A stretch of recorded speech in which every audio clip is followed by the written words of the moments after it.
La relation de Ichigo et Orihime n'a aucun sens. On voit bien dans l'anime que Ichigo est beaucoup mieux développé avec Rukia. Eh bien, vous savez quoi? Kubo nous a donné une réponse par rapport à ça et je vais vous faire part de sa réponse tout de suite.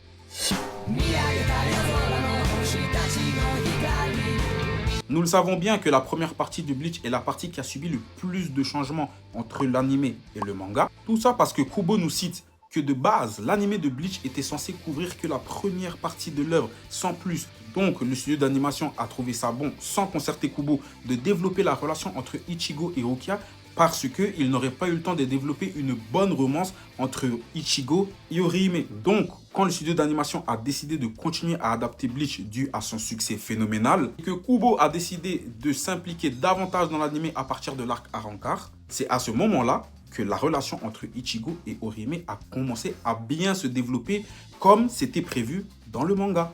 Donc, mes Ichirukistes, c'est pas contre vous, hein, c'est pas parce que voilà, c'est pas une balle perdue, mais ça a été un choix du studio d'animation. Tout ça parce que de base, il devait adapter que la première partie. Mais ce n'était pas le choix de l'auteur, ce n'était pas le choix du GOAT, c'était Kubo.